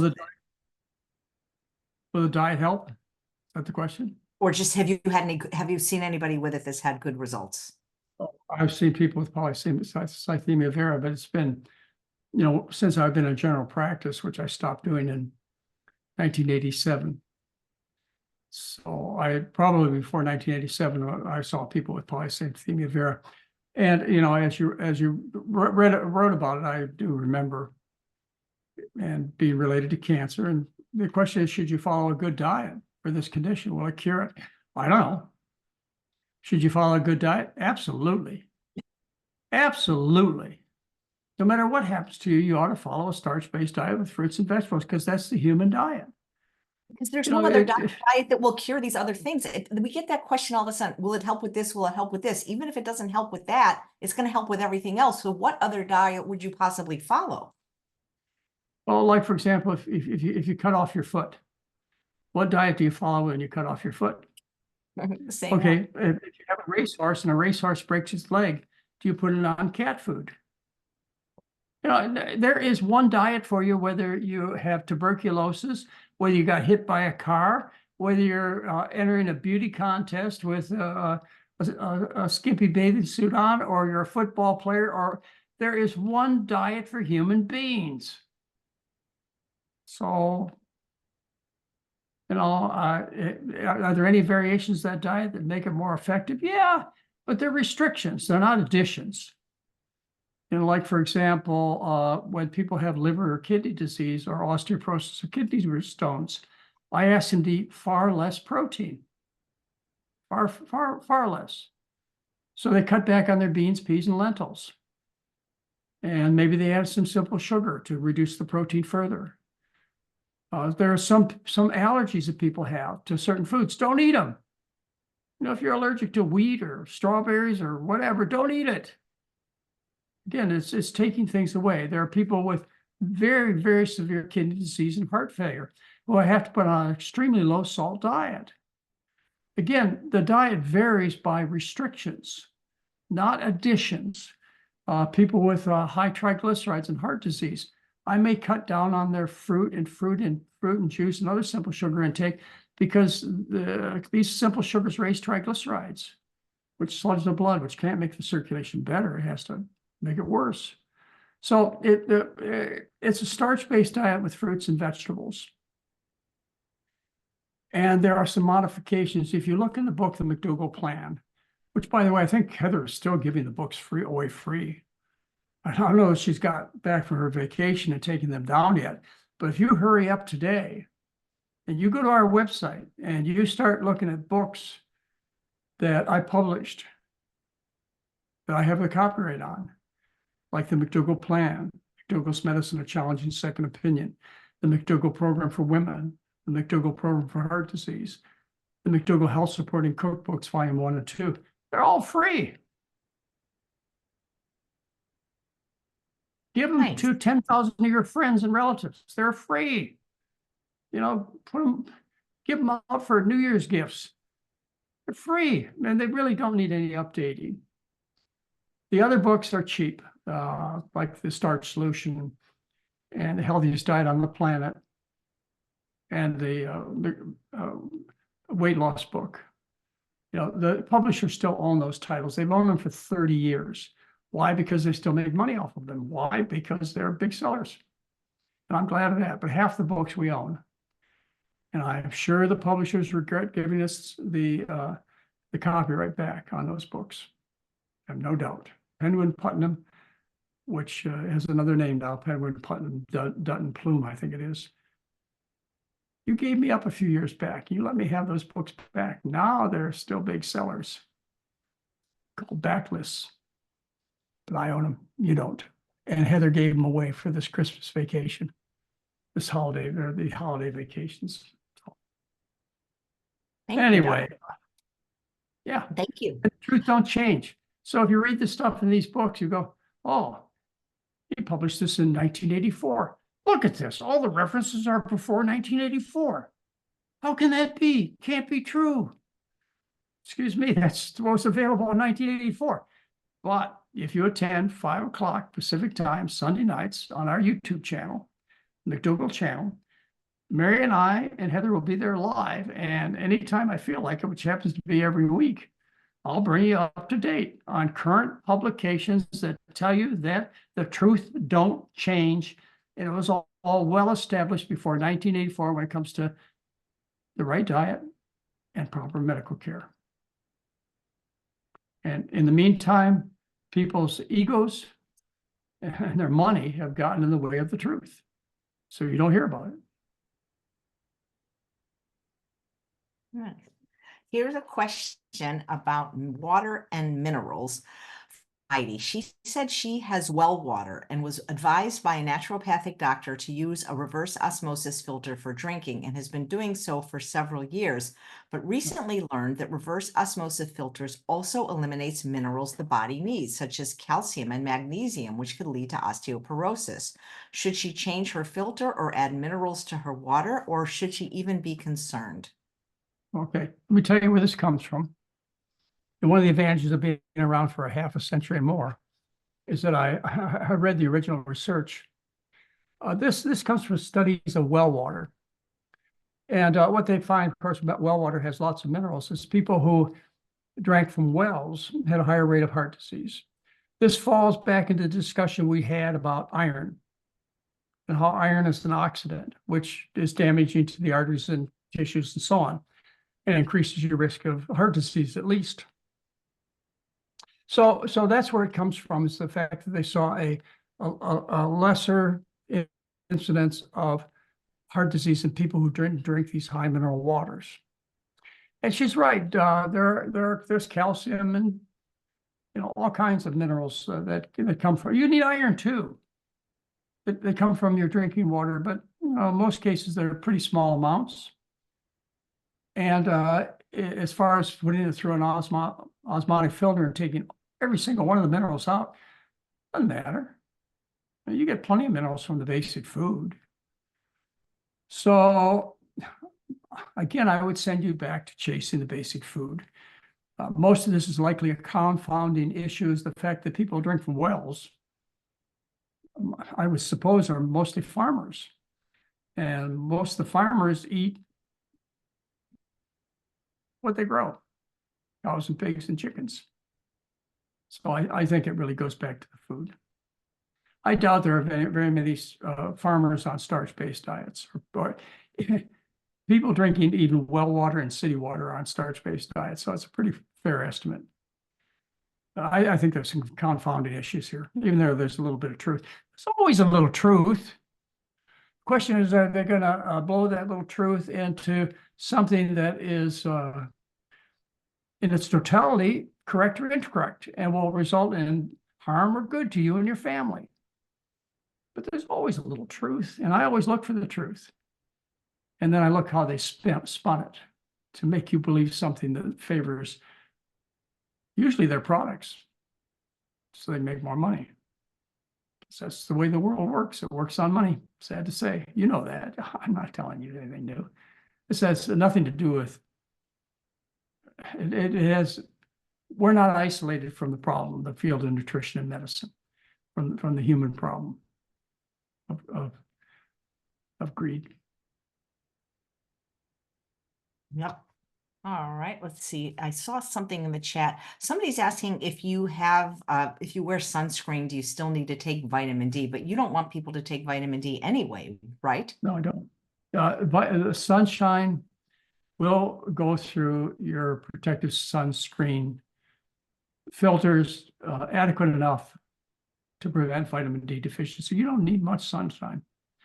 A very white person like myself needs to expose my back of my hands and my face 5 minutes, 3 times a week in the spring, fall, and summer at the latitude of Boston. That's it, back of my hands and my face. 5 minutes at noon at the latitude of Boston, 3 times a week. So, you're not going to get vitamin deficient from, unless you go to the extreme, from sunscreen protection. You'll still get enough sunshine in parts that you missed or that have been inadequately filtered due to the strength of the sun lotion or the time you put it on. I wouldn't worry about that. No, I don't think you take vitamin D supplements. The reason is they've only been shown to benefit elderly, white, institutionalized women. And you had to give the vitamin D with calcium to see the benefits. All right. So the reason that the calcium inclusion is important is because calcium is an antacid. Tums are calcium carbonate. So when you take calcium, you take in alkaline material, which neutralizes dietary acids, which cause osteoporosis. And that's why you have to put calcium in the vitamin D calcium mixture to see any benefit. The reason you only see benefits in elderly, white, institutionalized women is because the benefit is so tiny that you have to take the most sick people to show any difference in. That's why. So, okay, for whatever reason you decide you're going to take vitamin D supplements, you should not take more than 1,000 international units a day. That's a general consensus of people who write the science and the recommendations. Maximum 1,000. We're talking about taking 600 or 300. You could buy these. But what you usually find when you go to Amazon or any other supplement seller is the D supplements are 5,000. 5 times as great as you should be taking. And that results in nutritional imbalances, which increases your risk of falls and fractures. You'll find supplements of 10,000 international units and even 50,000, which are taken weekly, they say. So don't do that. Don't overdose on vitamin D supplements, and most preferably get your vitamin D naturally from sunshine. Okay, you live in New York, you wear clothes all day, and you work during most of the sunshine hours. What do? Take vitamin D? Well, you could, but that's not going to solve all the benefits that sunshine offers you. To provide more of the benefits, but probably not all, you can always get a sun lamp. And then you get some more benefits from the direct sunshine, sun ultraviolet radiation. But I have to believe the sun's even better than the sun lamps. Somehow, I believe that. Are you familiar with Jordan Peterson, Dr. McDougall? Jordan Peterson. Well, tell me a little bit more about him. He's a psychologist, and one of the viewers is saying, how do you feel about he and his adult daughter? They eat only meat now, and they say it cured their There's another guy out there, another guy, a carnivore doctor. well, yeah, he's not even a medical doctor. He's a psychologist who's very well known. This guy has a medical degree. Dr. Sean Baker? I don't know. I didn't pay a lot of attention to him. But he says you should eat everything in an animal from the tail to the nose. Why would they feel better eating that way? How would they poop? But they're the people that are, he's doing it 5 years. I was looking it up, and swears it cured his depression and rheumatoid arthritis. Well, I hope not many people buy into his story. But anyway, I don't know, there are lots of recommendations out there. Give them a try. See how you feel about it. See how it works. Establish some definite criteria that you're going to assess at the end of the trial to decide whether it was really worth your time, money, and effort. My promise to you is if you have dietary diseases like obesity and heart disease and kidney disease and diabetes and constipation, etc., my promise to you is if you do our program, you'll get well. How soon? Well, start looking for the benefits in 4 to 7 days. 12 days will have things well established, but it could take a couple of years till you lose all the excess fat. Challenge anybody else to the same thing. Well, you're going to get horribly constipated because there's immediately eating these carnivore diets because there's no dietary fiber in animal foods. So the bowels will change drastically. The next thing you will notice is that you'll notice is you have greasy skin, oily skin, because you're eating a higher fat diet. You'll probably, or your friends will notice that you stink. You smell like the foods you eat. So you smell like dead pigs and cows. But they may be eating dead pigs and cows and be adapted to that smell, so they may not notice it. But I would notice it. You stink. And that's just in the first few days. Eating this kind of diet, you're constipated, you stink, you're greasy. You have to wait a while, a few weeks, a few months, a few years to really see the effects. And we've done scientific studies to show that eating these kinds of foods cause heart disease and diabetes and various common cancers. And that's what major organizations show based upon thousands of research papers and history. This story's been told for thousands of years, that eating the king's food will make you fat and sick. And that if you eat the food of the common person, starches, vegetables, and fruits, you will be well. Read the first chapter of Daniel in the Bible. That's 2,600 years ago we've been teaching this. All of a sudden, even though we've been teaching this for tens of thousands of years, and tens of thousands of research papers show that this is wrong, you're going to have somebody come out and tell you that you should eat an animal, and that's it, from nose to tail? Come on. But it's the nature of our society and of people today. They like to hear about the extreme. They find it entertaining. And when somebody recommends the extreme, oh, I don't know. I really don't know why people act the way they do. But hey, look at our politics. Need I say more? We have a live viewer on Instagram named Debbie who says her cholesterol went up after adopting a plant-based diet. And her only guess is this because she switched from coffee creamer to coconut-based powder creamer. And how do you feel about statins? She wants to know. Well, first of all, switching to a non-dairy creamer is, it's choosing between being shot and hung. So neither one of those would I pick. Cholesterol may go up because of laboratory error. So I would base it on more than one test to decide that you're a failure. So get a few tests, see what the case is. If you eat more simple sugar than you did before, or that you should, or the first thing you should cut out is all the simple sugars, even the fruits, because too much simple sugar raises triglycerides, which also raises cholesterol, because cholesterol runs around in packages called lipoproteins, which are made of triglycerides, protein, and cholesterol. So when you raise triglycerides, you raise the number of these packages. So in a few people, the cholesterols go up when they change their diet. So why don't you just follow the way we teach the diet? Starch-based with fruits and vegetables. Coffee will cause a rise in cholesterol of 10%.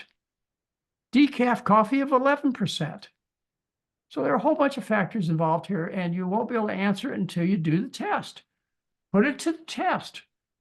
Our test lasts 12 days. We feed people a starch-based diet for 12 days. And our average drop in cholesterol is 22 milligrams per deciliter in 12 days. Maintained for a year. So people stick with the program. Anyway, that's what I would think. Thank you. Steph wants to know if we need to take K2. That's another thing. Yeah. Most of that research is either flawed or biased, but it's a new supplement for sale, and they've got to make a story about it. So no, I don't think you should. Vitamin K is made by plants, only plants. No animal makes K. What animals do is they convert vitamin K1 into 5 or 6 different analogs, and one of them being K2, which is associated with all kinds of organs, including the bones. And as a result, they sell you supplements. Are there tests that support the benefit, or the benefit outweighs the harm? No. Just a bunch of independent findings that have been cherry-picked to put together a story that makes you believe you need to be taking supplements. No, you need to be eating a starch-based diet, which is loaded in vitamin K, because vitamin K is made by plants. And you as an animal have the ability to convert vitamin K1 into all the analogs, because you're an animal. You don't have to eat animals.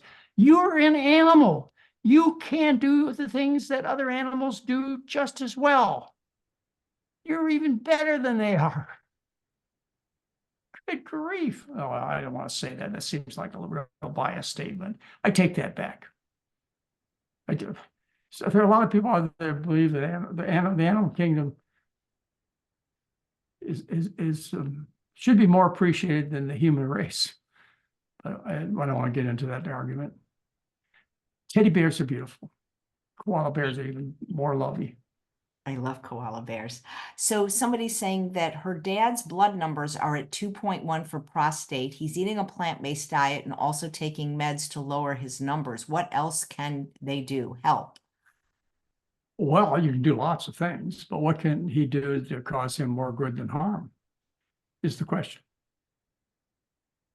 I mean, that's the question. There are lots of treatments out there, and there are millions of people that will treat you, all the way from the supplement industry to the most educated specialists in the medical business. We have treatments, but you got to ask yourself, will they do you more good than harm? Well, eating a good diet never does harm. And not only does it help the prostate and prostate cancer, but it helps all the other parts of the body. So yeah, he needs to follow a starch-based diet strictly, like his life depends on it.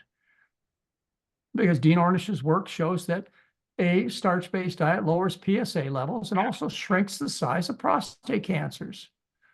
You'll find that research if you go to my website, which is drmcdougall.com. You look under hot topics, you look under medical topics, and you look under prostate, you'll find Dean Ornish's article. All right.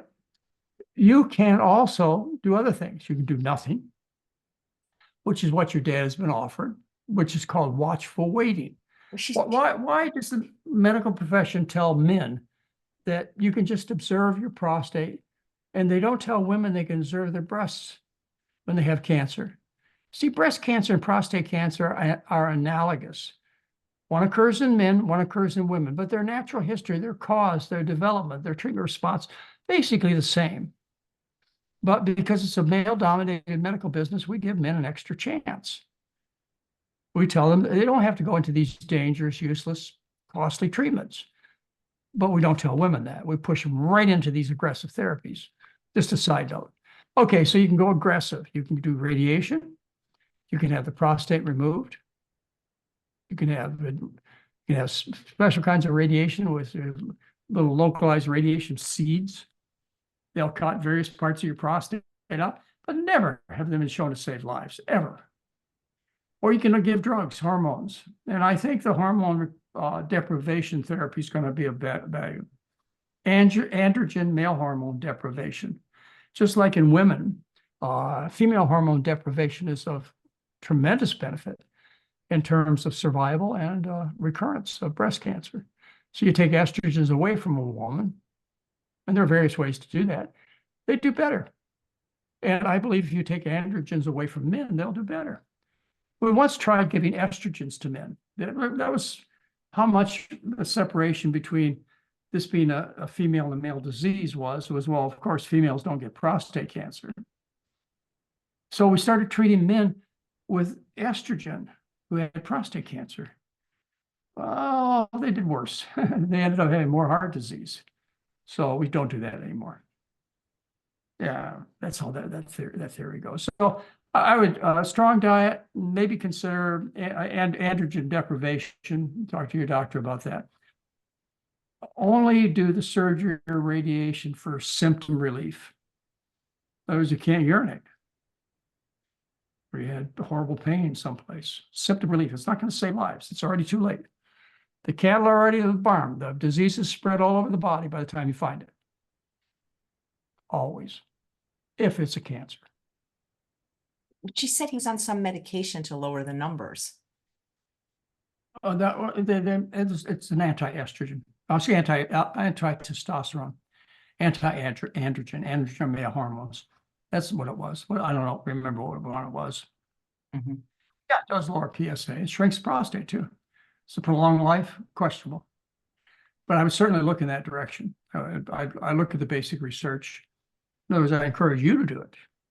And if you were my patient, I would do it with you to see whether or not the scale ends up on the side of more benefit than harm. So that's what you want to do. All these treatments have harm. Some of them have benefits, some don't. But you want to pick treatments. Your doctor should be prescribing things that do more good than harm, don't you think?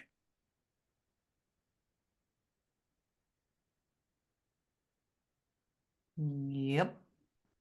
So I got two questions. I know you have to go. So there's one about HDL and one about dementia. Which one would you prefer if you only have time for one? Oh, well, I'll answer them both. HDL. Well, this person is worried that her HDL, Jenna, watching on Instagram, is too high at 110 because studies link a higher HDL to dementia, and her LDL is 99. Should she be worried about the high HDL of 110? Her triglycerides were 44. I don't know. I don't think so. See, I'm trying to think of how you get an HDL that high. If you smoke, that'll raise your HDL. Because your metabolism increases. I don't know why an HDL would be that high and why it would be associated with dementia. So it's probably a confounding factor and no direct causal relationship, I can't imagine. Yeah. You get dementia from various reasons. One of them is related to cholesterol, but it's high cholesterol, and that would be high bad cholesterol, LDL. and low good cholesterol, HDL. And those are little strokes or big strokes and little strokes are a common cause of dementia. Alcoholism is another cause of dementia. The primary cause of dementia is Alzheimer's disease. That's 60 to 80% of the cases of dementia are due to Alzheimer's disease, which is due to aluminum poisoning. There's a whole lecture that I gave on YouTube on Alzheimer's and aluminum. There's two newsletters I've done on this, showing you the research. And the story is quite extensive. In fact, I've written to two major journals, the New England Journal of Medicine and the Journal of the American Medical Association, and asked them to publish a letter of mine about Alzheimer's. They have these new monoclonal antibody therapies for treating Alzheimer's, and they're given with the idea that it's going to slow the progression. These drugs cost $26,000 and $52,000 a year. Each different drugs, different cost. Both of them show miserable results. A couple of the new drugs they've used have shown no benefit at all. And one of the drugs that they used showed only a 27% reduction in progression of the Alzheimer's disease. The drugs, I told you, cost $26,000 and $52,000 a year. Plus 20% of the people who take these drugs, 20% have serious brain injuries, bleeding, damage to the brain from these drugs. 20%. I asked them in these two articles that I sent, which neither one of them they accepted for publication. They should have. Why don't you do an experiment using deferoxamine, which is an aluminum chelating agent, deferoxamine, which has been known, well, before 1980, because they published two studies in 1980 that showed if you use deferoxamine, which costs pennies, it has no serious side effects, removes the cause of Alzheimer's, the aluminum. They showed that those who took the deferoxamine were twice better functioning as those in the placebo group. Their functional level was twice as good. They could only show a 20% reduction using the most powerful drugs. That was the best they could do. You know, those who took the deferoxamine did 100% better. Why won't they at least test it? I'll tell you why. Because deferoxamine costs pennies. It's a generic drug. Nobody has any interest in you buying this. The other drugs are tens of thousands of dollars a year. It's the money. That's a good way to end the show, isn't it? Chef AJ. All right. Well, absolutely. Dr. McDougall, thank you so much. We had probably 800 people total watching today on all four platforms. So I appreciate your time so much. I look forward to the first Monday of the month. Hopefully we'll see some of Mary this year as well. Yeah, she was actually invited to the show and she just never showed up. Oh, she's always there to anyway, she'll be there next Sunday night, 5 o'clock Pacific time. 5 p.m. Thank you so much, Dr. McDougall. Okay. And happy. Have a good day today, AJ, and of course the best to all of you, and especially Charles and Chef AJ for the upcoming years. You do a great service. Thank you so much, Dr. McDougall. I so appreciate it. The world is a better place because of you. Thank you.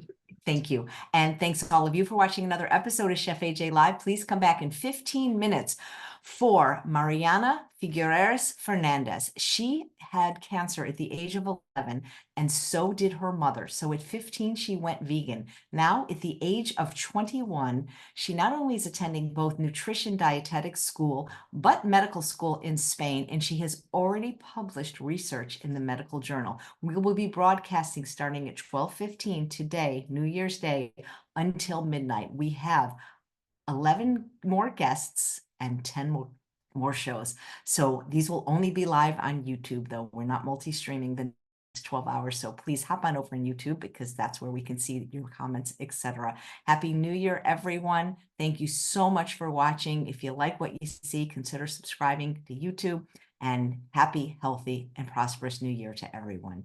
Take care. Bye-bye.